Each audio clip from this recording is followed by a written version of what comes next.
Happy 4th of July, everybody. Today, I've done a lot of thinking. What is this holiday really about? Family? Freedom? Football? Fireworks? Explosives? Listen, we talk about breakout players a lot on this channel. Which Huskers are going to take a huge jump in 2025 to shock everybody and potentially start. But I want to put a twist on that today with the firework theme, with the explosive theme. Which 5 players on Nebraska are the most explosive on and off the field, have the most explosive personalities, explosive upside, explosive athletic traits, are complete speedsters? So with that being said, I've compiled a list of my 5 most explosive Nebraska breakout players this year. Guys who are going to completely shock everybody with their speed, with their size, with their first round NFL draft pick aspirations, and they're going to be having a really good career with the Big Red. So really quick, this is going to be a fun video. Hope you guys are having a good 4th of July, because I know I am. Hit that like button if you're fired up. And also, if you're a diehard Nebraska fan and you're unsubscribed, what are you waiting for? Please join this family for daily content talking about your favorite team. It's a no-brainer. Takes 2 seconds. Hit that subscribe button. Thank you so much. But without further ado, let's get into it. 4th of July themed video. Let me know down below how you're celebrating your holiday. But I've been thinking a lot about explosives today. Not necessarily in a bad way, but guys who are explosive on and off the field with their speed, with their size, with their athleticism. How does that translate to Nebraska football? So I've come up with the 5 most explosive Huskers. I want to get things started with, in my opinion, somebody who is severely underrated. Nobody ever talks about this guy. He never comes up in discussions for some reason. And he could very well start on this defense. This is none other than Mr. Mario Buford. Now, Mario Buford, quietly behind the scenes last year as a true freshman, played in 11 of the 12 games. We talk about him like he was a redshirt. He played almost every game, and when he was on the field, he played well. He got a lot of snaps at free safety, a lot of snaps at rover at the time, nickel, corner. He played a lot on special teams. He was one of our best gunners last year for the Huskers. So Mario Buford is somebody who was a former 4-star coming out of DeSoto, one of the best corners in all of Texas. I see no reason why Mario Buford isn't going to start this year at nickel. And I think a lot of people just aren't talking about him. They think it's going to be Malcolm Hartzog. People still don't know what nickel is. I think it's going to be Rover this year. Like, Rover's gone. We're just going to a nickel. We're going to a slot corner. It's going to be really a battle between Mario Buford, Malcolm Hartzog, and Larry Tarver to be our starting nickel. But for all intents and purposes, I believe it's going to be Mario or Malcolm. And if you want my pick, a guy who has higher upside, who could be a potential, first round pick, second round pick, third round pick, fourth round pick, that's going to be Mario. We already know what Malcolm is. Malcolm's a fine player when he's playing at his best, but we have seen Malcolm Hartzog at his worst. And when Malcolm Hartzog's at his worst, he has no confidence, is a complete liability. Mario Buford is somebody with high upside. He can play every single position on the field. He's been cross-trained at both safety and corner. He's incredibly physical. He runs a 4.4. He has decent height on him. He's somebody who is a great player on and off the field, has an explosive personality, which is part of this list. So, Mario, if you just want somebody who's super athletically gifted and was a former 4-star, I see no reason why Mario Buford, with how much the coaching staff loves this guy, I believe he's going to start this year nickel, potentially over Malcolm Hartzog. So this is somebody who I would talk a lot more about if I was a Nebraska fan, especially if you're a big fan of this defense, because he could very well be the guy who breaks out. I mean, Amari Sanders is great. Don't get me wrong. Andrew Marshall is great. We talk about Sean Singleton potentially being the best player on this entire team. That's awesome. But let's give Mario Buford his flowers, because he has a big fall price ahead of him where he has to really prove himself. I think he's going to do that in a big way. Let's go to number 2 now. Speaking of explosive players, let's go to the wide receiver position. Somebody who is finally healthy, who I'm not going to continue to harp on, continue to talk about him, because when he starts balling out in fall practice, don't be so surprised. Oh, Demitrius Bell. Who is this guy? You got to learn Demitrius Bell's name, because, oh my gosh, this guy is so good. He is going to be absolutely phenomenal for Nebraska this year. Now, this is somebody, once again, was a former 4-star coming out of Tennessee. He was Jacory Barney before Jacory Barney. He was going to start last year. He started all of spring practice and then, of course, blew out his knee in the spring game. Was out all of 2024, was out all of spring ball this year. But this summer, he's finally healthy. He's been rehabbing, and, per some people close to him going into fall camp, he looks explosive. The knees are working great again.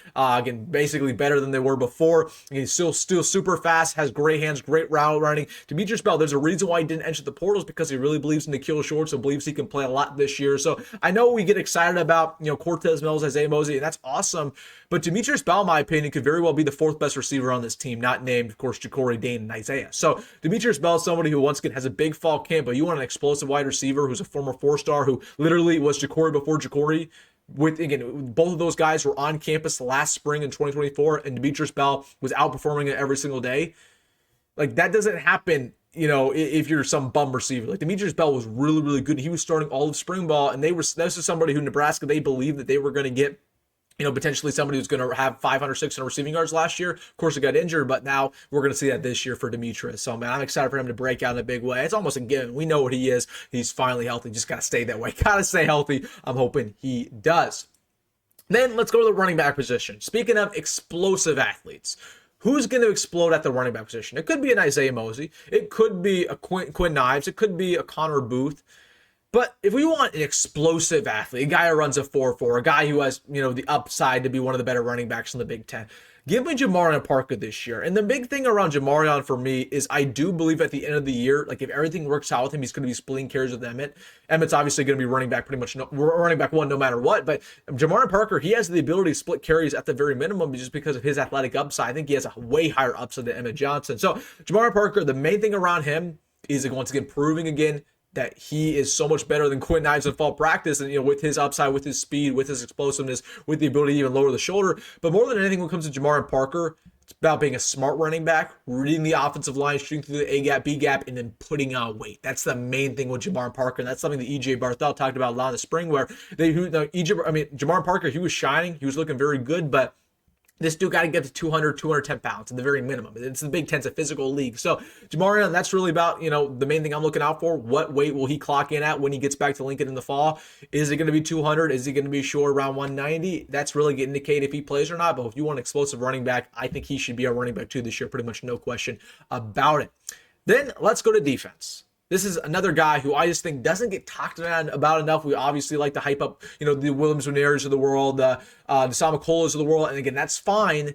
But Willis McGahee, he's somebody who led the team in forced fumbles last year. Both of them came in crucial situations against Colorado and Wisconsin individually.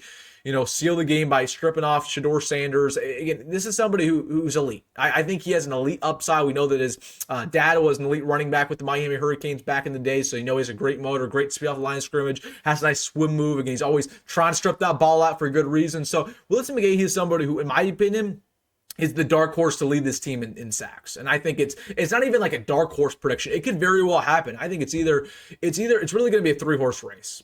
I think it's going to be either Cam Lenhart, it's going to be Deshaun McCullough, it's going to be Willis. And I honestly think that Willis very well could, if he reaches the potential that we know he can. Now, he had a great spring ball. Was it, an MVP-worthy spring ball? Probably not. But that's where, he starts to prove himself in fall camp. Say, hey, maybe I'm going to get some more reps, especially on third down situations. Maybe push Deshaun McCullough for playing time. Deshaun McCullough, while he has great upside as well, he hasn't really produced that throughout his college career. So Willis, definitely that spot's up for grabs. It could be a positional battle that Willis could win. So this is somebody who, again, I just really, really like from an athleticism standpoint, from an explosion standpoint. I think he could very well lead this team in sacks. And then last but not least, let's talk about Nyziah Mozee, because you want somebody who's explosive. You want somebody who's a versatility, knife, can play all over the field, running back, wide receiver, tight end. Probably can't play tight end. But Nyziah Mozee is somebody who obviously has been a big talking point the last couple of weeks, with him, quote-unquote, moving to running back. Now, again, I want to reel you guys back on this one. It's not going to be traditional running back. And if you're expecting him to be, a 15, 20 carry guy a game, that's not going to happen. Nyziah Mozee is going to be a 5 carry guy a game at the very best, right? He's somebody they're going to put on jet sweeps. They're going to use him like Wan'Dale Robinson. And that's exactly how you want to utilize him, right? Nyziah Mozee's never going to be traditional running back. I think that would be bad for his career. Long-term, he should be a wide receiver with his upside, with his physical traits, with his run after catch ability. But right now, it's just all about putting your best athletes on the field as much as possible. And with Nyziah Mozee, we know with his run after catchability, it's elite. He's not the fastest guy in the world. He's fast. Don't get me wrong. He's probably a 4.4 guy, but he's not 4.3, not 4.2. He's not blazing fast, but he's somebody who is so shifty. He's kind of like a Jacory Barney in that way, where he's just so shifty. Once he has the football, you can't bring him down. He's a little step back in him, a little juke move in him, a little spin move in him, right? With that experience playing both wide receiver and running back back in high school. So I think Nyziah Mozee is going to have a really big year. He's going to get in the field a lot. I'm excited to see what he can do. But again, you want an explosive athlete who can play all over. This is somebody who I think Nebraska fans are instantly going to fall in love with. Very similar to the way that they fell in love with Jacory Barney last year, just because both those guys run after catch ability, great speed, great upside. They're both kind of similar in height and stature. Pretty much, I think they're very similar players. I think people just don't give them that much credit. So Nyziah Mozee, excited to see what he can do, but explosive athletes all over this team. So that is thought. I was thinking a lot about fireworks, a lot about explosives. So I was like, who are the 5 most explosive personalities, players on this team who I think are really going to shine their athletic traits in 2025. So if I missed somebody, let me know your thoughts in the comment section. Maybe there's an explosive player who you think that I didn't mention. Let me know down below. Hey, if you made it this far in the video, you know what to do. Hit that like button and subscribe. Everybody enjoy your 4th of July. As always, folks, go be great, go on a roll, and I'll see you in the next one.